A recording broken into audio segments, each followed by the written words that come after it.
Peri engineering, arts and science, pharmacy, nursing மற்றும் physiotherapy கல்லூரிகள் சென்னை இந்தியாவில் சிறந்த உள்கட்டமைப்பு கொண்ட கல்லூரிகளில் ஒன்று. 100% வேலை வாய்ப்பினை உறுதி செய்யும் சாதனை.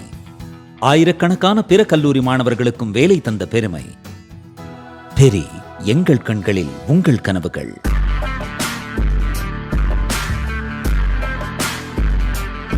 வணக்கம் ஜெயஹிந்த். இன்னைக்கு இந்தியா, ரஷ்யா, சைனா, அமெரிக்கா இதை பற்றியான ஒரு அதிர வைக்கக்கூடிய ரிப்போர்ட்டை நம்ம பார்க்க போகிறோம்.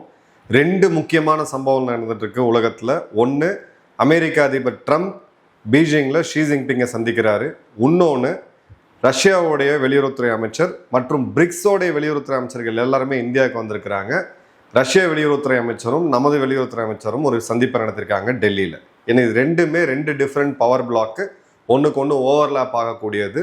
ஸோ இதோடைய தாக்கம் அப்படின்றது நம்மளுடைய உலகத்தில் இருக்கக்கூடிய எல்லாத்து மேலேயும் இருக்கும். என்னன்றதை இந்த டீட்டெயிலாக பார்ப்போம். ஃபர்ஸ்ட் அண்ட் ஃபார்மோஸ்ட், இந்தியாவுடைய வெளியுறவுத்துறை அமைச்சரும் ரஷ்யாவுடைய வெளியுறவுத்துறை அமைச்சர் லாவ்ரோவ் அவர்களும் சந்திக்கிறாங்க நியூ டெல்லியில். பிரிக்ஸ் மாநாட்டுக்காக, வெளியுறவுத்துறை அமைச்சர் மாநாட்டுக்காக வந்தவங்க சைடில் என்ன இந்த மீட்டிங் நடக்குது. அதில் ஒரு முக்கியமான வார்த்தையை அவர் சொல்கிறார், ஹிந்தி ரூசி பாய் பாய் அப்படின்ட்டு.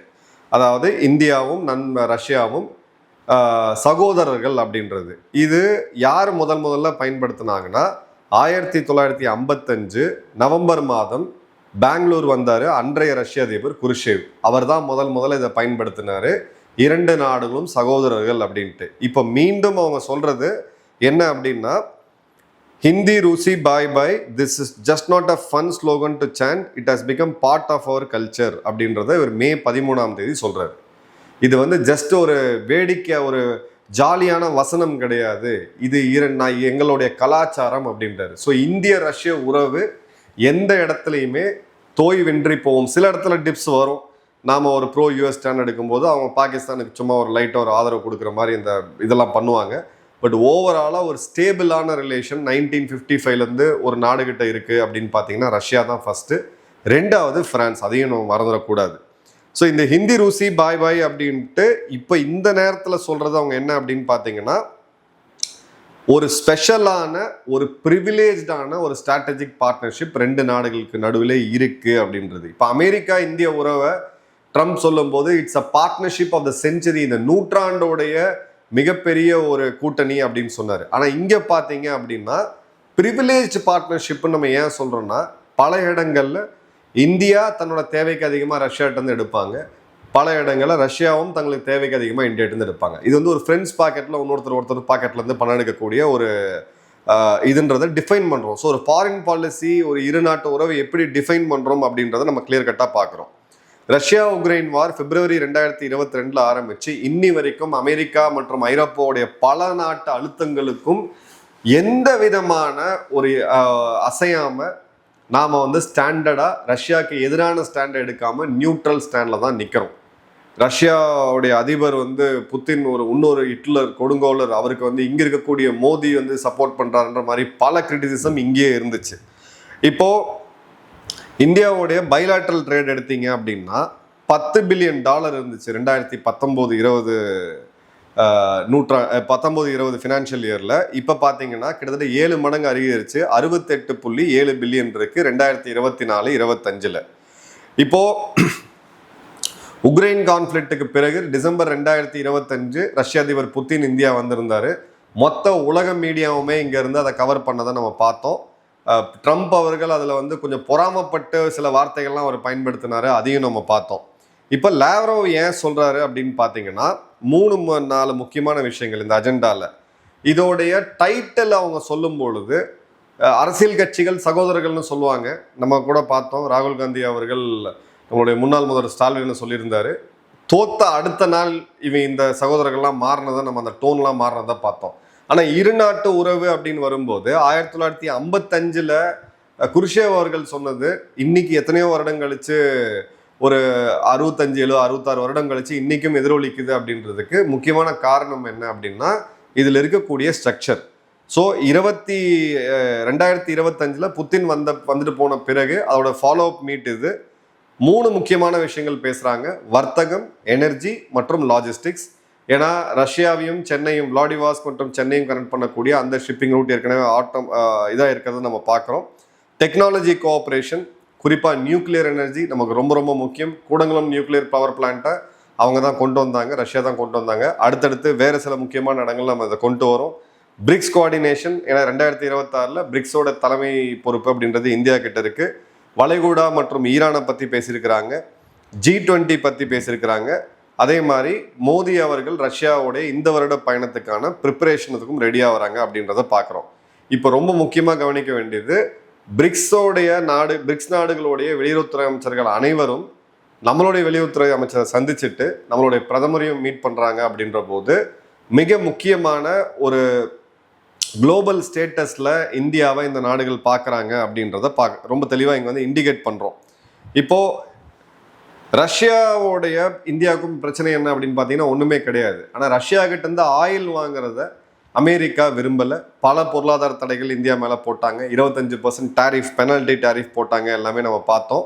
இப்போது இந்தியாவுடைய அப்ராக்சிமேட்டாக நம்ம இறக்குமதி செய்கிறது கிட்டத்தட்ட 11,20,000 பேரல் ஒரு நாளைக்கு.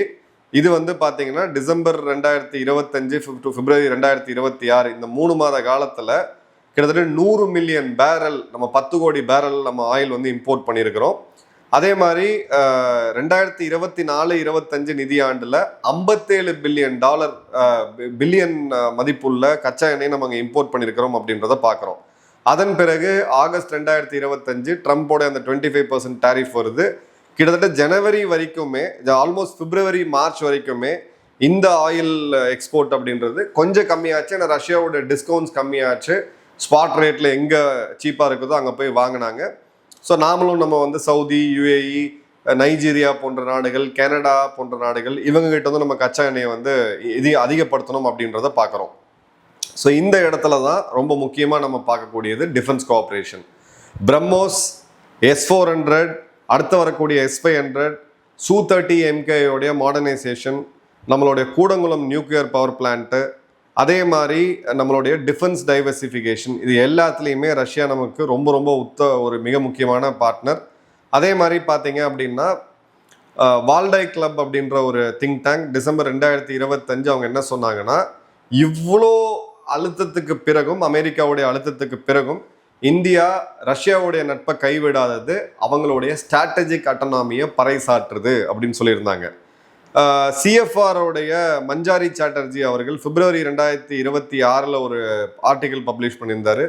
அதில் பார்த்தீங்க அப்படின்னா இந்த ரஷ்யன் ஆயில் அப்படின்றது எப்பயுமே ஒரு பிரச்சனையாக தான் இருக்கும். அமெரிக்காவுடைய இந்த அழுத்தம் அப்படின்றது ஃபியூச்சரில் கூட இருக்கும். இந்தியா இதை அடாப்ட் பண்ணி தான் ஆகணும் அப்படின்றதும், அதே மாதிரி அமெரிக்காவுக்கு இந்த விஷயம் நல்லா தெரியும், சைனாவுடைய கிரெடிபிள் ஆல்டர்னேட்டிவ் சப்ளை செயினில் இந்தியா தான் அப்படின்றது. இப்போ சாத்தம் ஹவுஸ் பார்த்தீங்கன்னா UK பேஸ்டு, இவங்களுமே என்ன சொன்னாங்க அப்படின்னு பார்த்தீங்கன்னா, இந்தியாவோட ஸ்ட்ராட்டஜிக் எக்கனாமி கிராக் ஆகுது. ட்ரம்ப் வந்து பாக்சிலிக்கா அலையன்ஸ்லேருந்து, அதாவது இந்த ரேர் எர்த் மினரல்ஸோட அலையன்ஸ்லேருந்து இந்தியாவை வெளியில் வச்சாரு. அமெரிக்கா வந்து ஃப்ரஸ்ட்ரேட் ஆகிறாங்க அப்படின்ட்டு. ஸோ எல்லாத்தையுமே கவனித்து நம்ம பார்த்தோம் அப்படின்னா இந்த மீட்டிங் ரொம்ப ரொம்ப இம்பார்ட்டன்ட்டு. ரஷ்யா கிட்ட இருந்து ஆயில் வாங்குறது, குறிப்பாக LNG கேஸ் மற்றும் ஆயில் வாங்குறத தொடருமா இல்லையா, அப்படி தொடர்னா என்னென்ன மாதிரியான ஜியோ பொலிட்டிக்கல் கால்குலேஷன்ஸை பண்ணணும்னு சொல்லிட்டு 2 நாடுகளும் இங்கே கண்டிப்பாக பேசியிருக்காங்க. அவுட்கம் என்ன அப்படின்றத பார்க்கலாம். 2வது ட்ரம்ப் ஜி சந்திப்பு. இங்கே பிரச்சனை என்ன அப்படின்னு பார்த்தீங்கன்னா, ட்ரம்ப் கடைசியாக சைனாவுக்கு போனது 2017. அதன் பிறகு இப்போ போகிறாரு. மார்ச் 2026 போயிருக்க வேண்டியது, போர் ஸ்டார்ட் ஆயிடுச்சு. இப்போ ட்ரம்ப் இந்த போரில் வெற்றியை பெற்றுட்டு சைனாக்கு போயிருந்தாருன்னா கேம் வேறு. அமெரிக்கா சைடு ஃபுல் அழுத்தம் இருக்கும், இங்கே ஷி ஜின்பிங் இறங்கி ஆக வேண்டியது இருக்குது. இப்போ இந்த வார் ஸ்டேல்மேட்டு அமெரிக்கா தெளிவான வெற்றியை பெறலை, அமெரிக்கா ஸ்ட்ரெஸ்ஸை ஃபேஸ் பண்ணுது. அதே மாதிரி இந்த போர்னால சைனாவும் அளவுக்கு அதிகமான ஸ்ட்ரெஸ்ஸை ஃபேஸ் பண்ணிட்டு இருக்காங்க. இந்த 2 நேரத்தில் இந்த சந்திப்பு நடக்குது அப்படின்றத பார்க்குறோம். ஸோ 5 முக்கியமான இஷ்யூஸ் இது எல்லாரையுமே பாதிக்கும். ஃபர்ஸ்ட் வந்து ட்ரேட் அண்ட் டாரிஃப். அமெரிக்கா சீன பொருட்கள் மீது போட்டிருக்கக்கூடிய அடிஷ்னல் இறக்குமதி வரி. இந்த இடத்துல சிம்பாலிக் வென்னு இவங்க போர்ட் ஆஃப் ட்ரேடுன்னு சொல்லி ஒன்று கொண்டு வராங்க. சைனாவை பொறுத்த வரைக்கும் பார்த்தீங்க அப்படின்னா அவங்களுடைய எக்கனாமி பெரிய லெவலில் ஸ்லோவாக இருக்குது. அமெரிக்கா அவங்களுக்கு ஒரு மிகப்பெரிய மார்க்கெட். ஸோ சில கன்செஷன்ஸாக கேட்பாங்க. குறிப்பாக வெஹிக்கிள்ஸில் வெஹிக்கிள்ஸ்ல எக்காரணத்துக்கும் சைனாவுடைய வெஹிக்கிள்ஸுக்கு வரியை குறைக்கக்கூடாதுன்னு சொல்லி அதே ஏர்ஃபோர்ஸ் 1 விமானத்தில் கூட போயிருக்கிறது யாருன்னு பார்த்தீங்கன்னா எலான் மஸ்க். டெஸ்லாவுடைய நிறுவனர் எலான் மஸ்க் நேற்று எக்ஸ்தலத்தில் பதிவு போட்டிருந்தாரு, going to Beijing in air force 1 அப்படின்ட்டு. இப்போ அமெரிக்காவில் கடுமையான எதிர்ப்பு இருக்குது இந்த சீனாவுடைய எலக்ட்ரிக் வெஹிக்கிள்ஸை அலோவ் பண்ணக்கூடாது அப்படின்ட்டு. இப்போ இந்த இடத்துல என்ன அக்ரிமெண்ட் வரும் அப்படின்னு பார்த்தீங்கன்னா, அக்ரிகல்ச்சரல் இம்போர்ட்டுக்கு சைனா ஒரு மாதிரி கொஞ்சம் அலோவ் பண்ணுவாங்க, குறிப்பாக சோயாபீன் மற்றும் கார்ன். அதே மாதிரி சைனா கோடிக்கணக்கான பில்லியன் டாலரை அமெரிக்காவில் இன்வெஸ்ட் பண்ணணும்னு சொல்லிட்டு பக்காவாக ஒரு ஹெட்லைன் மேனேஜ் பண்ணுவாங்க. சவுதியும் இதான் பண்ணாங்க, எல்லாரும் இதான் பண்ணாங்க. அந்த இன்வெஸ்ட்மெண்ட்ஸ் எந்த காலத்துக்கும் அமெரிக்காவில் வரப்போகிறது கிடையாது, அது வேற விஷயம். ஸோ ஒரு சிம்பாலிக் டீல்ஸு இது உலகத்துக்கு இல்லை 2 நாட்டையும் சாட்டிஸ்ஃபை பண்ணக்கூடிய அளவுக்கு வரும். இல்லை தெளிவான ட்ரேடில் ஒரு இது வரதை நம்ம பார்க்க முடியல. ரேர் எர்த் அண்ட் செமிகண்டக்டர்ஸில் செமிகண்டக்டரோட குடுமி அப்படின்றது அமெரிக்காட்ட இருக்குது, ரேர் எர்த்தோட குடுமி அப்படின்றது சைனாட்ட இருக்குது. இதுதான் நம்ம ரொம்ப ரொம்ப முக்கியமாக பார்க்கப்பட வேண்டியது. ஸோ அமெரிக்காவுக்கு இவங்க ரேர் எர்த் மினரல்ஸ் அந்த மேக்னட்ஸை கொடுத்தாங்கன்னா இவங்க ஓரளவுக்கு அந்த பைடன் நேராலேருந்து போடப்பட்ட அந்த தடைகளை கொஞ்சம் கம்மி பண்ணி செமிகண்டக்டர்ஸை இவங்களுக்கு கொடுக்கறதுக்கான வாய்ப்பு இருக்குது. அதே மாதிரி பார்த்தீங்கன்னா தாய்வான் இந்த பிரச்சனையில் அமெரிக்கா இப்போ பேச விரும்பலை. ஆனால் சைனா இதை ஒரு மிகப்பெரிய டென்ஷன், இதுதான் நீங்கள் பண்ணுறதுல இருக்கிறதுலே பெரிய டென்ஷன் இதுதான் அப்படின்னு சொல்லியிருக்காங்க. ஏன்னா இப்போதான் சமீபத்தில் $11 பில்லியன் அளவுக்கான ஆயுதத்தை அமெரிக்கா தாய்வானுக்கு கொடுக்க ஒத்துக்கொள்ளிருக்காங்கன்ற அப்படின்றத பார்க்குறோம். ஸோ இந்த இடத்துல அமெரிக்கா தாய்வான் பாலிசியில் காம்ப்ரமைஸ் ஆனாங்கன்னா அமெரிக்காவுடைய சூப்பர் பவர் ஸ்டேட்டஸ் அந்த இடத்துலயே கொலாப்ஸ் ஆகும். ஸோ இந்த இடத்துல ட்ரம்ப் உறுதியாக நிற்பார் நம்பலாம். உக்ரைன் ரஷ்யா போரை நிறுத்த முடியல. இவராக ஆரம்பித்த போர் இன்னி வரைக்கும் போயிட்டு இருக்கு, அதில் முடிவே கிடையாது. இனிமே வரக்கூடிய ஒரு போரில் இது வரைக்கும் அவங்க பாதுகாத்துக்கிட்டு இருந்த அட்லீஸ்ட் நினச்சிக்கிட்டு இருந்த தாய்வானுக்கு அங்கேருந்து பின்வாங்கினாங்க அப்படின்னா அமெரிக்கா பேச்சை நாளைக்கு எந்த நாடும் மதிக்காதுன்ற போது அந்த இடத்துல காம்ப்ரமைஸ் இருக்காது. ரொம்ப ரொம்ப நம்ம எல்லாரையுமே உத்து பார்க்க வேண்டிய இடம் அப்படின்றது ஈரான் பிரச்சனையில். நீங்கள் ஈரானுக்கு ஹெல்ப் பண்ணாதீங்க, அவங்கள சீக்கிரம் பேச்சுவார்த்தை நடத்தி அவங்கள இந்த இதுக்கு ஒப்பந்தம் செய்ய வைங்க. உங்களுக்கு நாங்கள் ஆயில் பிளாக்கேடை கிளியர் பண்ணுறோம், எங்களுக்கு ஈரான் கிட்ட இருக்கக்கூடிய அணு ஆயுதத்தை சரண்டர் பண்ண சொல்லுங்க, யுரேனியமை சரண்டர் பண்ண சொல்லுங்க அப்படின்றது தான் இது ரொம்ப ரொம்ப முக்கியமாக நம்ம பார்க்குறோம். இப்போ சைனாவுடைய அப்பர் ஹேண்ட் எங்கே இருக்குது அப்படின்னு பார்த்தீங்கன்னா, சைனாவுடைய இந்த சித்தாந்தம் அப்படின்றது அவங்க பேசக்கூடியதில் ஷி ஜின்பிங் 10 வருடம் முன்னாடி பேசினது. அதில் அவர் ரொம்ப குறிப்பாக ஒரு வார்த்தையை சொன்னார், கிழக்கு வளர்கிறது மேற்கு தேய்கிறது அப்படின்ட்டு. East is rising west is declining அப்படின்ட்டு. கிழக்குன்னு அவர் மீன் பண்ணுறது சைனாவை, மேற்கு அப்படின்னு அவர் மீன் பண்ணுறது அமெரிக்கா மற்றும் கூட்டாளி நாடுகளை. ஸோ இதில் இந்த மொமெண்டத்தை நம்ம எடுத்துக்கணும் அப்படின்னு சொல்லிட்டு இவர் பேசினார். அதன் பிறகு தான் இந்த ட்ரேட் எஸ்கலேஷன் அப்படின்றது மிகப்பெரிய லெவலில் அமெரிக்கா ட்ரேட் டாரிஃப்னு அடிக்கும்போது இவங்களும் கடுமையாக எதிர்த்து நின்னாங்க அப்படின்றத பார்க்குறோம். இப்போது முக்கியமான ஒரு ஹை ரிஸ்க் அவுட்கம் என்ன அப்படின்னு பார்த்தீங்கன்னா, தாய்வான் பிரச்சனையில் அமெரிக்கா எங்கேயாவது ஒரு சிறு கன்செஷனோ இல்லை அந்த மாதிரியான ஒரு வார்த்தைகளோ விட்டா கூட தாய்வானோட நிலைமை அப்படின்றது மிக மோசமாக போயிடும். ஏன்னா அமெரிக்கா இந்த இடத்துல பின்வாங்குறாங்க, தாய்வானை பாதுகாக்கக்கூடிய அந்த இராணுவ வலிமை அமெரிக்கா கிட்ட இல்லை அந்த மன வலிமை இல்லைன்னு சைனா சென்ஸ் பண்ணாங்கன்னா அது ஒரு பெரிய ஆபத்தாக போயிடும். இது தாய்வானில் ஏதோ நடக்குது நமக்கு என்னன்னு நம்ம இருக்க முடியாது. இந்தியாவுடைய அநேக துறைகள் அதுக்கு உண்டான செமிகண்டக்டர்ஸ் சிப்ஸ் வந்துட்டு இருக்கிறது தாய்வானில் இருந்து தான். மொத்த உலகமே ஸ்தம்பிச்சு போயிடும். அதே மாதிரி இந்தியா சைனாவோட யுத்தமும் ஒரு சீக்கிரம் ப்ரீஎம்ட் ஆகிறதுக்கான வாய்ப்பு அப்படின்றது இருக்குது. இப்போ இதில் வைல்டு கார்டு என்ன அப்படின்னு பார்த்தீங்கன்னா, இப்போ 2 தரப்புமே ஒரு இடத்துல அட்வான்டேஜில் இருக்காங்க.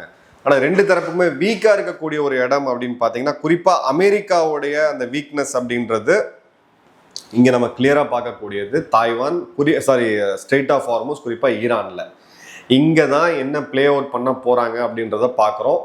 அமெரிக்காவில் ஒரு கணிசமான பேர் இந்த ஹென்ரி கிசிங்கர் டாக்டரை ஃபாலோ பண்ணக்கூடியவங்க G2 உலகத்தோடைய நம்பர் 1 அண்ட் நம்பர் 2 சக்தி ஒன்றா இருக்கணும் அப்படின்னு சொல்லி அந்த G2 உடைய ஒரு காம்ப்ரமைஸ் எங்கேயாவது இதில் தெரிஞ்சுது அப்படின்னா இதோட ரிப்பிள் எஃபெக்ட் வந்து அடுத்த மிடில் பவர்ஸாக இருக்கக்கூடிய ஐரோப்பா, ரஷ்யா, குளோபல் சவுத் நாடுகள், ஜப்பான், தென்கொரியா, கனடா, இது எல்லாத்துக்கும் மேலே இந்தியா, இந்த நாடுகள்லாம் ஒன்றா சேரக்கூடிய ஒரு புது ஜியோ பாலிட்டிக்ஸை நோக்கி கொண்டு போகும். பட் அதற்கான வாய்ப்பு அப்படின்றது ரொம்ப கம்மியாக தான் பார்க்குறேன். இந்த மீட்டிங்கில் ஈரான் பிரச்சனை சால்வ் ஆச்சு அப்படின்னா இது கிட்டத்தட்ட ஒரு நிரந்தர தீர்வுக்கு வரும். இந்த மீட்டிங் ஃபெயில் ஆச்சு அப்படின்னா இந்த ஈரான் பிரச்சனை அப்படின்றது இன்னும் எத்தனை மாத காலம் போகிறதுக்கான வாய்ப்பு அப்படின்றது நம்ம அடுத்த அனாலிசிஸில் டீட்டெயிலாக பார்ப்போம். உங்கள் கமெண்ட்ஸை கமெண்ட் பாக்ஸில் போடுங்க. நன்றி, வணக்கம், ஜெய்ஹிந்த்.